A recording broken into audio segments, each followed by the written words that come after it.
She's still laughing.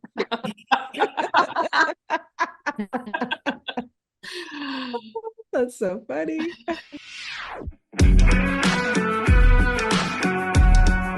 Welcome to 5 Lemons Left. We're the real stuff, the lemons making lemonade. So pucker up, because we're going to be discussing our life's lessons and the nitty-gritty details of our spiritual journeys.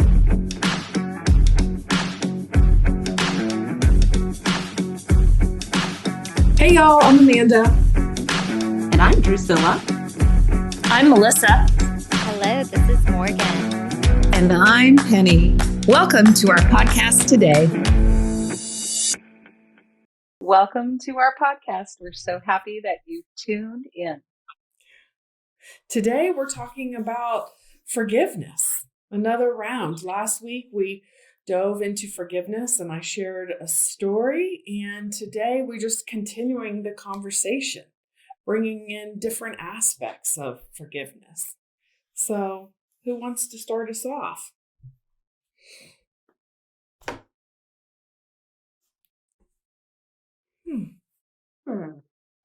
It's a big topic. That is a big topic.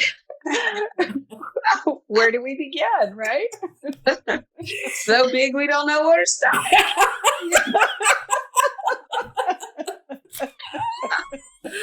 Yeah. Laughter's got to be involved in forgiveness. That is true, isn't it? Yes. Yeah. Did we talk about self-forgiveness last week? I don't remember, but for self-forgiveness what do you mean by that, Morgan? What do you mean by self-forgiveness? Well, I was just thinking about this quote from the book Disappearance of the Universe with Gary Renard, and I'm not going to quote it. I'm just going to generally say what he says in there. But there's a part where he talks about the difference in ascended masters like Jesus and the rest of us folk is not that they don't ever mess up or get it wrong. It's that they're quicker to forgive themselves than they do. And that's always really stuck with me and been pretty powerful for me. So I just thought that might be something to get the conversation going here today. Mm-hmm. Yeah, that's really true about who I'm so Go ahead, Penny, go ahead. That is, I think I've noticed on my self-forgiveness journey that I have started to, I was going to say correct myself. I don't know why correct came into my mind, but it is. I correct myself and get back to my right mind when I've wandered off into the ego land and get back into that loving, kind, compassionate self. And so I have noticed, so just like Gary Renard, and I've heard other people talk about that too, that the I don't know, the Buddha, the Jesus, whoever, that they did still get into those ruts just like we do, but they were able to get themselves out faster. And I'm noticing that the whole point of my story here is that I'm able to notice that I'm able to get myself out of my rut faster when I choose to. But sometimes I choose not to. That's really interesting too. Go for it, Melissa. Melissa, before you chime in, I have a question for Penny. So sorry. Sure. Okay. So what does your choice look like? Like, what is that? How does that process in your mind? You said it looks different when you choose. Yeah. So the choice for me is to become more loving and kind to myself again. Like I can go off in a negative self-critical pattern. Like, oh my God, you're never going to get it. You're such a loser. Like, haven't we been here before? And so when I can interrupt that story and I can start just being loving and kind to myself and say, oh, sweetheart, talk to that little girl that's triggered, or, and find out what her needs are, and then just comfort her and give her some compassion. I mean, this is a process, this self-forgiveness, for me anyway. It's a big process. It's evolving all the time. Does that answer your question, Amanda? Yeah, it does, Penny. Thank you so much I just Yeah. wanted a little, thank you, explanation. Mm-hmm. All right, Melissa. Hey, um, Penny, I hear what you're saying, and I do that too. I feel like sometimes I'll keep self-forgiveness away or don't forgive myself because I'm punishing myself. Because I somehow feel that is more appropriate than forgiveness. Isn't that amazing? Yeah. And it just this, I feel like I allow so many other people, and I'm going to say it like this. I don't know how else to say it, but to get away with stuff that I don't allow myself to get away with. And I'm so hard on myself. And somehow I think that by not forgiving myself, I don't know, maybe it's punishment, maybe it's trying to direct my behavior for the future. I'm really not sure, but I have that same thing. Like I just keep the self-love away from myself, I guess. So yeah, I think I still kind of struggle with that. I would say that I feel that I've had a lot of opportunity in my life to practice forgiveness, and I have literally been in therapy since I've been like 16, and been in like a 12-step group of some sort since I've been like 14. And I'm 52.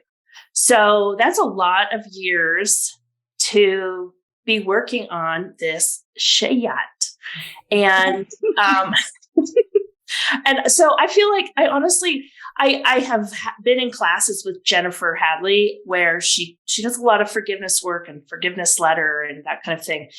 And I honestly, I really feel like I've done a lot of work to forgive a lot of people about a lot of stuff. I really don't like if I were to think I were to die tonight, that there's anyone that I'm holding something against, except for like the recent stuff from my husband or my kids. I like not this long years of stuff, but it's taken me years to get here. So, and I think again, I may have, well, I don't know.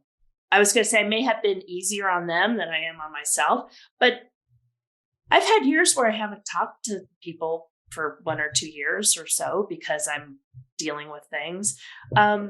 So anyway, I it's been a lot of work for me, but self-forgiveness is probably the last forgiveness part that I'm going through. And I do it, and I think it's a practice. I really do. I think it's ongoing and it's a practice, and you just become lighter on yourself or softer on yourself. I just really grew up being very hard on myself because I have had parents who were very hard on me. And that's what I thought you did, was you like rode people. I rode myself, like just pushed myself. And actually I was thinking about that I just got home from a trip on a long plane ride. And I was thinking that I've lived a lot of my life earlier with a lot of like intensity, an intensity towards myself. And I really want to live from this point on with a lot of softness and peace and gentleness. Like I don't want to be, I just feel this like pushing against that I've lived so many years just pushing. And I really don't feel that way much anymore. And I want it to continue to progress where it's just peaceful. So anyways, that's part of, and self-forgiveness is all part of that. And for me, it's more of a daily thing. It's not, I've not these huge things I'm forgiving anymore. Yeah. That's amazing. I like the way that you said that, you talked about just a little bit, you touched about on society, like society's expectation. Sometimes I feel society has an expectation of a person has to feel bad, right? Like that's part of punishing ourselves. And that's part of like an expectation, living up to other people's expectations. Yeah. Well, I think, too, in the book, The Upper Limit, by Gay Hendricks, he talks about we do this to ourselves when we hit this place of brilliance in ourselves. When we kind of hit this crescendo, this gliding, we sabotage ourselves. Like we just can't be that good. I just can't be that good. I can't outshine other people. And it's all that the shoulds that we think we should be based on all this outside stuff. And for me, and a lot of how I was groomed, how I was shown growing up. So, Melissa, I would love to say that I'd love to share that it's not a surprise that you've been in therapy that long. No, I say that because, when we were coming up with nicknames and the first thing came to me was tried and true. Yeah. That's where they came from. I wouldn't have never just been able to figure that out, but it was just something about when you talk about this stuff that nothing is like brand new to you. Like, yeah. So I just want to put that out there. That's so sweet. That is,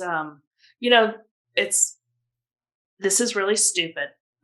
Speaking of self-forgiveness, but I had jet lag this morning and I woke up and I watched this show about these people who sell these multi-million or these like hundreds of thousands of dollars cars, like Bugattis and all these Lamborghinis and all this stuff. And I used to judge that like, oh, that's so flashy. And, they're just flashy.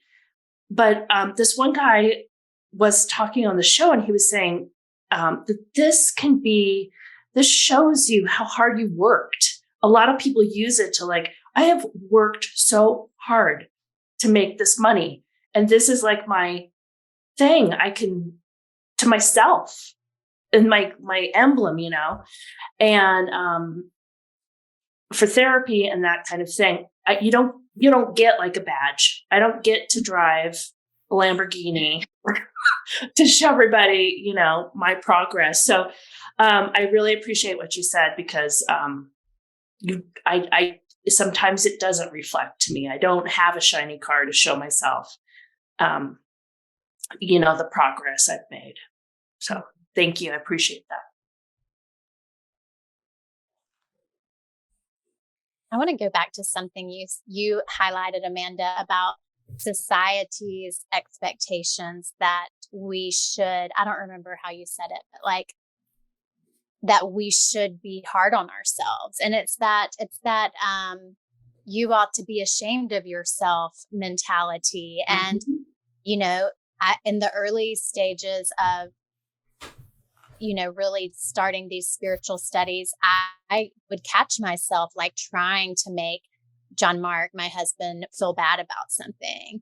And I would catch it and be like, I see what I'm doing here. I'm like really trying to make sure that he feels guilt or shame or something for this action. And the forgiveness practice that we are learning and practicing is to not see our brother's errors, to not make them real, and to see them in their perfection and their holiness. And when we're in a dualistic world and we're confronted with this density and this uncomfortable step, it's hard to hold on, or it can be hard to hold on to that love and light. Like, you're my holy brother when I want to punch you in the mouth right now.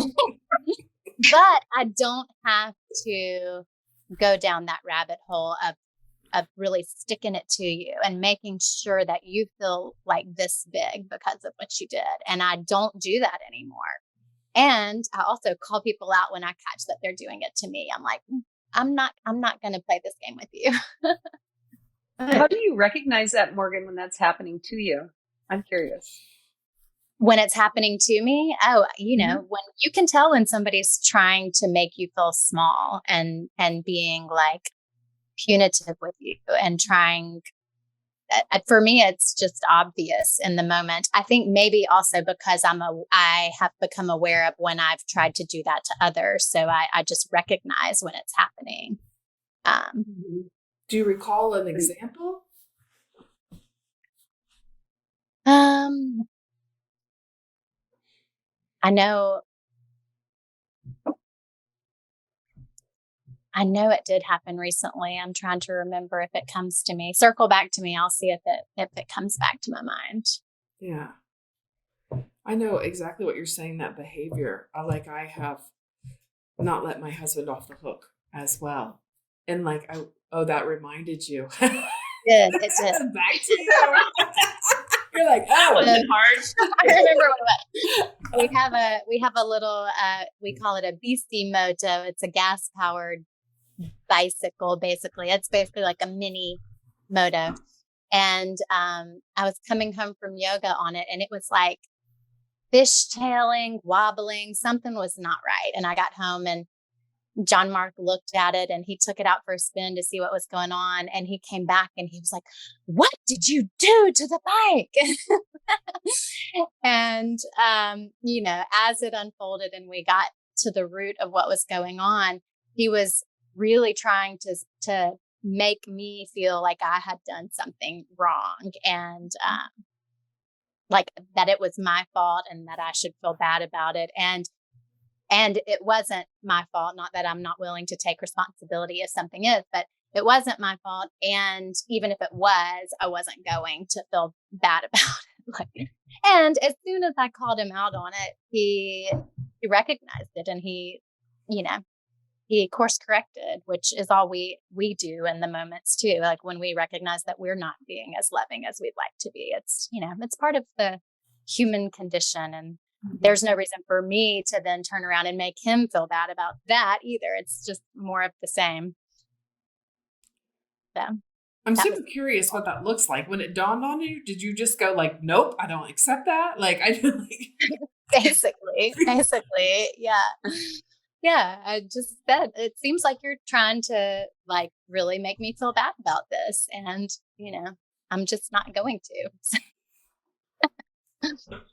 Yeah, isn't that when you explain it to there's probably more loving ways to even point it out to someone. But when you point out to someone, because I know for me, when I used to engage in that behavior, I wasn't consciously aware that the underlying motivation is to make somebody feel bad. And do I really want to do that? If I put it all out there and look honestly at what's happening, is that really what I want to do? It's not what I really want to do. So oftentimes, if you can find a gentle way to point out that, seems like somebody might be really trying to make me feel like shit, they don't want to be any part. They don't want any part of that either. Most people in most situations, I would guess. So here's a question for the group: do you think that we are able to call out somebody before we start actually stopping that behavior? Like, stop trying to make people wrong. Like, what comes first? The working on myself, stop trying to make other people wrong, or is it together? I'm just curious about what other people think about that. So I have some thoughts on that. I can't wait to hear them. Me too. Well, I mean, of course, we haven't said it, but we're all talking about that. Forgiveness is actually all self-forgiveness, right? Like we're really forgiving ourselves in the moment. We're forgiving what we see in that other person, which is what we're actually projecting, right? So to answer your question, I noticed early on, I wouldn't say really early on in my marriage, but about 5 years ago, when it was before I was in the ministry and understanding that forgiveness is actually self-forgiveness, I noticed that my husband would be very hard on other people, including me and his daughter, if we did something that was obviously wrong. Like, for example, he and I went to we were in Vegas and we were going to a fight, boxing match. And so we had walked blocks and blocks earlier in the day to get tickets to go see the boxing match. Now, we were actually going to get tickets to just go to a watch party. So it wasn't going to be the actual fight. It was just a party to watch the fight. And so we did that. We went through the process. Then we had lunch, and then we walked all the way back to the hotel, and we were getting dressed, and I couldn't find the tickets. I think I actually put them down on a table somewhere in the restaurant, right? Oh my God. He was so pissed. We called down there. They said, well, we have the transaction on the receipt. So you guys come all the way back down here. We'll see what we can do. Right. And so he was just still so pissed the whole time we got dressed and all of this stuff. And so we get back down there. And because the fight wasn't sold out, they told us, well, guess what? If you go to this room and stand in this line, we're going to actually give you tickets to go inside the fight. Wow. Wow. So that was the first. Yes. And I say that to say, I had said to him earlier that day, after that happened, I said, this is what I notice about you. Anytime somebody makes a mistake, you make sure that they feel so bad about it. And I gave him examples. I'll give it to you in short, real quick. We went to Mexico, to Cancun, right? And when we get to the hotel, he's under a friends and family vacation plan with his brother. They have to have certain documentations when they get to the hotel. Well, we'd gotten all the way to Cancun and he didn't have the documentation for us. So we had to go stay at another hotel. We had to do all of this stuff. On the same trip, I told him that his luggage was too big, too large to carry on. So he decided he wanted to take it anyways. And when we got to the gate, they took it because it was too large. And they sent his stuff to Guatemala. Okay, so let's just say we've all made plenty of mistakes at this point, right? Mm-hmm. But I have always made it a point to not make him feel bad. Like, oh, babe, don't worry. We'll get you more stuff. Like, probably we'll have better clothes by the time this is done. You don't need that old luggage, And I noticed that very early on in our marriage.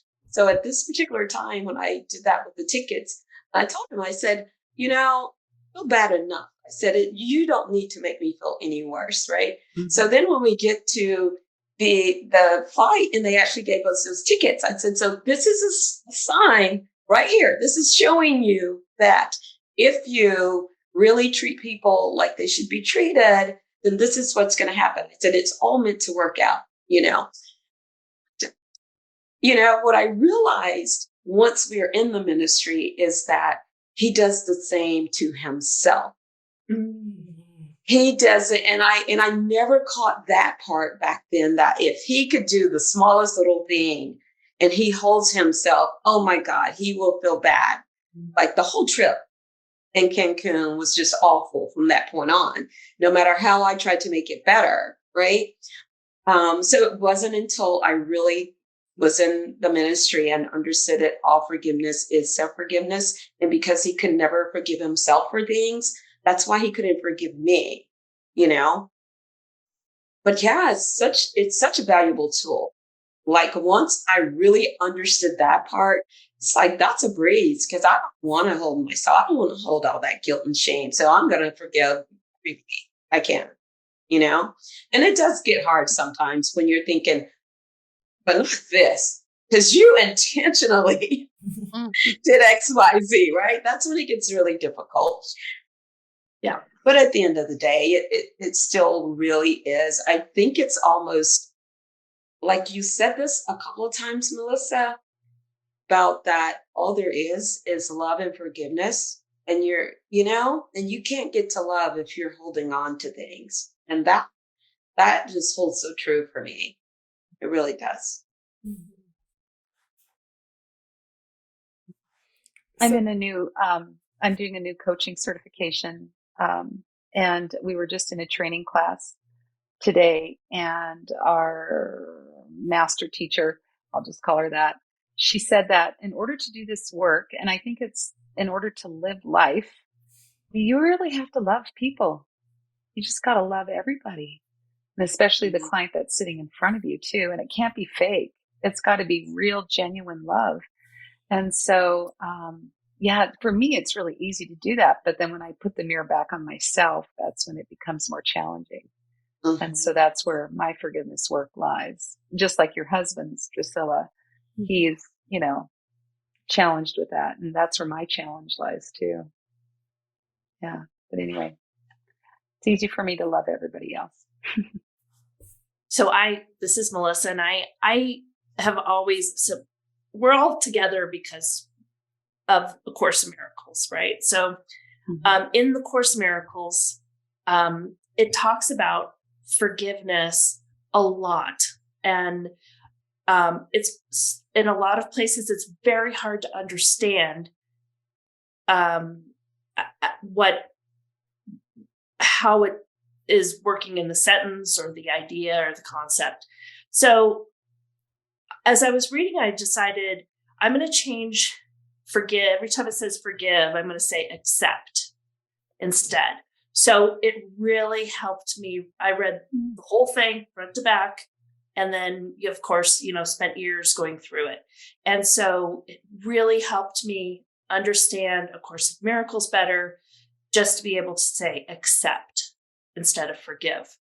And so what you were just saying, like, if we really change it to accept, I mean, instead of forgive, so forgive implies that it was bad behavior, right? And if we start thinking, acceptance, then we're accepting the person for doing exactly what they're doing. We're accepting the situation for exactly how it's happening. And we can look back, which I really feel like I have worked really hard on, is looking back in my life with acceptance. Like, that was shitty, but it happened, like it, I'm not going to fight it. I'm not going to, and hold it. And so, and all that, like you said, that everything is self-forgiveness. All forgiveness is self-forgiveness. And it's all just acceptance of everyone and everything that's happening. And it's just unfolding how it's supposed to. Mm-hmm. Right? So anyways, as Penny, when you were talking, I was like flipping in my own mind. Every time forgiveness, I was thinking acceptance. Mm-hmm. I like that. Mm-hmm. Your share makes me think of Byron Katie's Loving What Is. Mm-hmm. Same concept of acceptance, just loving whatever is coming up, even if it is not pretty or fun. Mm-hmm. So, and I know Jennifer Hadley also says, if when you need to be right, when you're always needing to be right, which is how I grew up with my parents were very much like that. Someone has to be wrong. And Penny, like going back to what you were saying about the loving your clients, like, do you really like that's part of love. Like, I wouldn't want people to feel wrong or bad because I'm feeling right, know? And again, that's Jennifer Hadley also says when she sits in front of her clients, she absolutely does not think they've done anything wrong.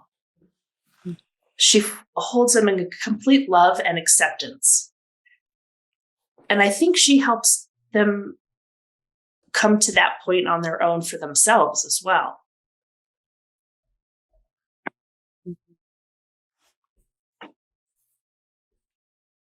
And Melissa, when you were describing that, and with Penny as well, like the forgiving ourselves, accepting ourselves also allows our voice to be heard.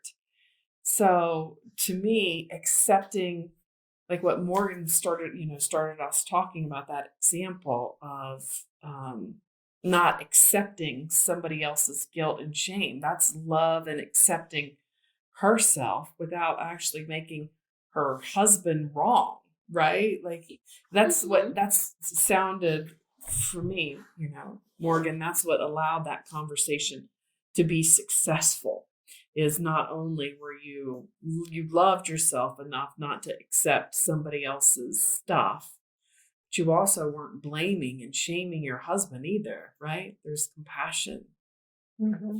Yeah. I heard compassion in Drusilla's story too. It seemed like, and correct me if I'm wrong, Drusilla, but when you discovered that about your husband being hard on himself, it was allowed compassion. Yeah. And I'm glad you heard that, Drusilla, because sorry, I'll let you go, but I just was going to say, I was having the same wheels spinning as you were sharing that about your husband. So I love that you brought that to the light. And of course, talked about everything as either an act of love or a cry for love. So we can just recognize in that moment when someone is trying to guilt us or shame us or make us feel bad, they need love. The appropriate response is they need to be loved because they feel that they deserve all of that very same amount of guilt and shame and stuff. So sorry, Drusilla, go ahead and share. No, I really loved when that light bulb went off, that I could share with him, like, stop being so hard on yourself, because had I had that tool, instead of asking him not to be hard on me or hard on, his stepdaughter or whomever, then if I could have had the tool to say to him, stop being so hard on yourself, we love you in spite of that. You're still lovable. You're still perfect and whole.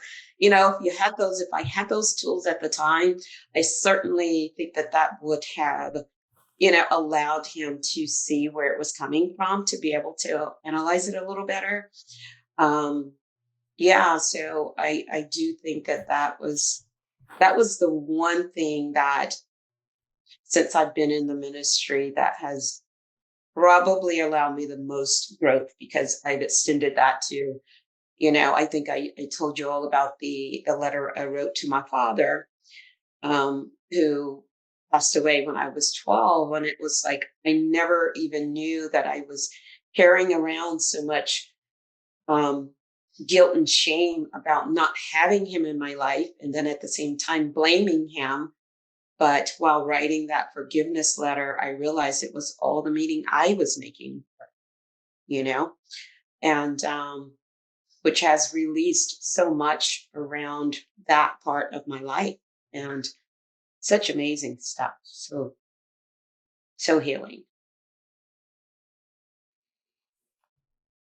It helps to forgive others when we remember that everybody is doing the best they can with their experiences and the information that they have. And not that information is important, but like most people even the worst of the worst, the Hitlers of the world, like, are deluded into thinking that what they are doing is the right thing to do somehow on some level. And it's like, it can bring a little bit of compassion for others when we just remember that, everybody's doing the best they can with what they have, with what their experience has been, and what their makeup is.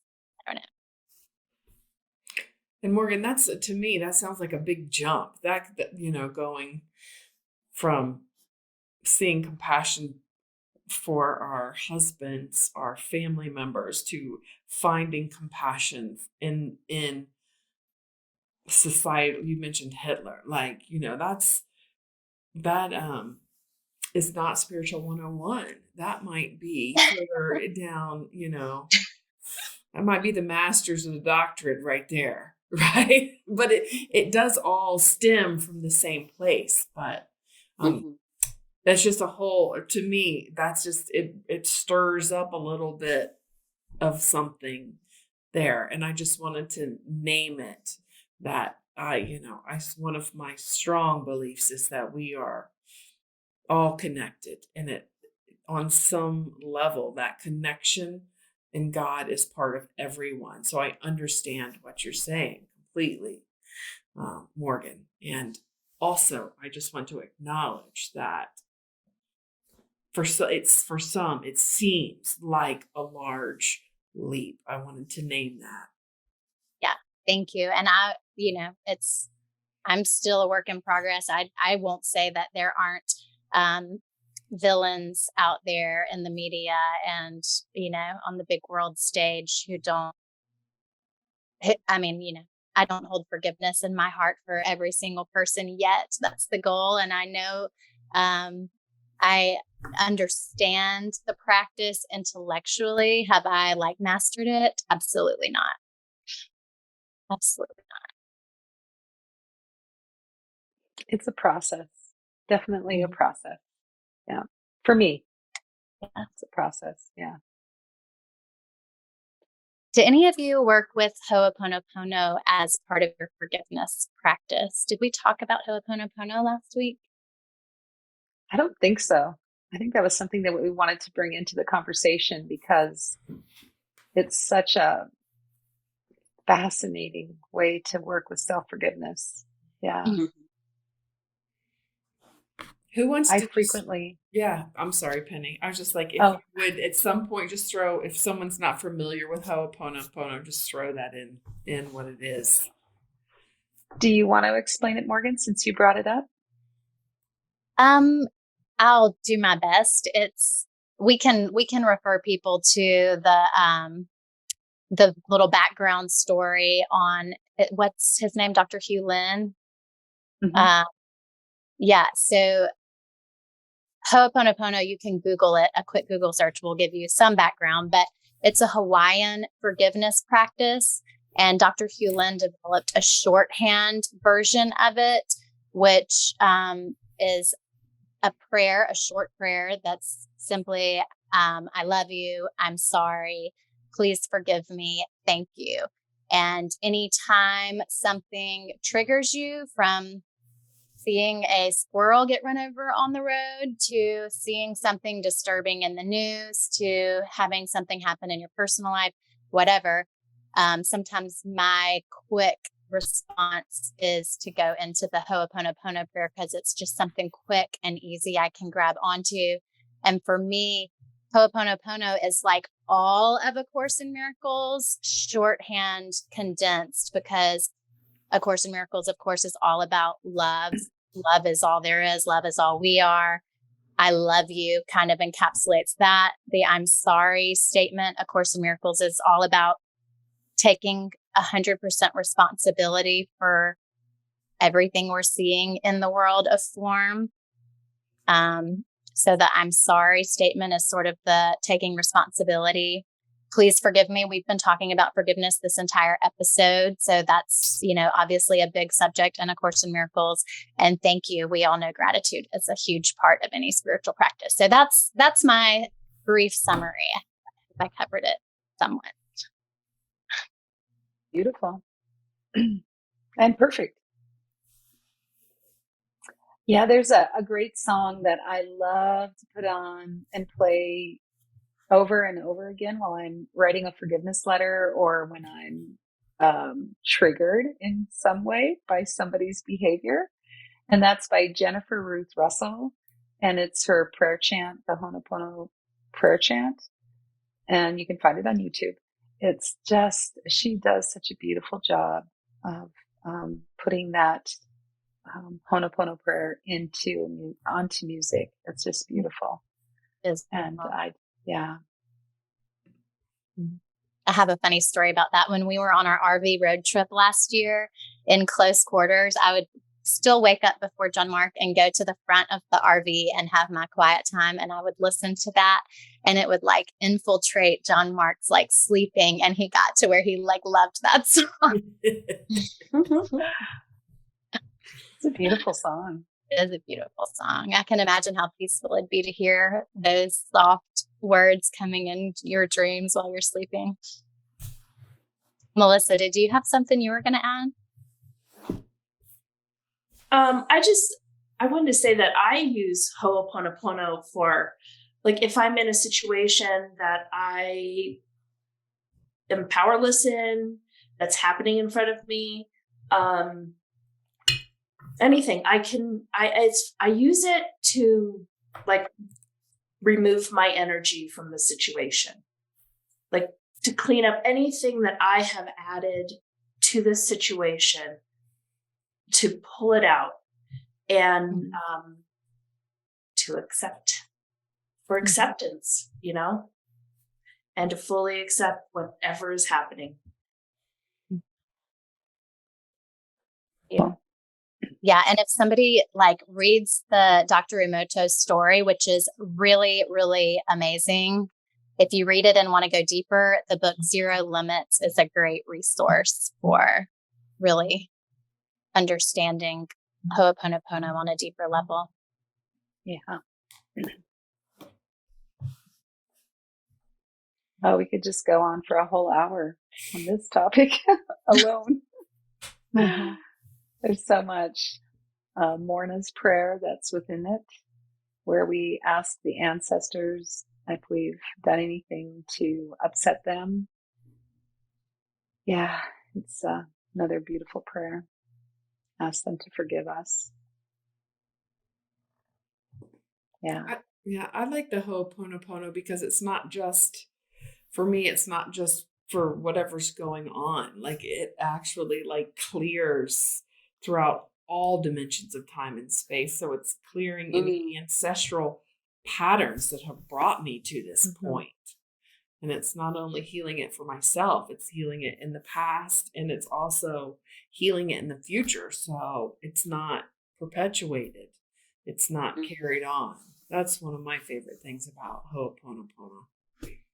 So I'll just read Morna's prayer. It's so beautiful. It's Divine Creator, Father, Mother, Son is one. If I, my family, relatives, and ancestors have offended you, your family, relatives, and ancestors in thoughts, words, deeds, and actions, from the beginning of our creation to the present, we ask your forgiveness. Let this cleanse, purify, release, cut all negative memories, blocks, energies, and vibrations, and transmute these unwanted energies into pure light. And it is done. Yeah. It is done. That's like the longer version of the Ho'oponopono prayer, correct? Mm-hmm. And that is in Zero Limits. That's the one that I use. It is. Mm-hmm. I just read that this morning. Oh, wow. So, y'all, we're coming to the end of our time. Is there any final thoughts before we sign off for today?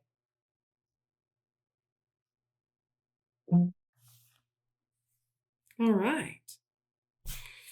Well, bye, y'all. Thank you so much. Thank you. Love Thank you. you. Yeah. Love you guys. You all.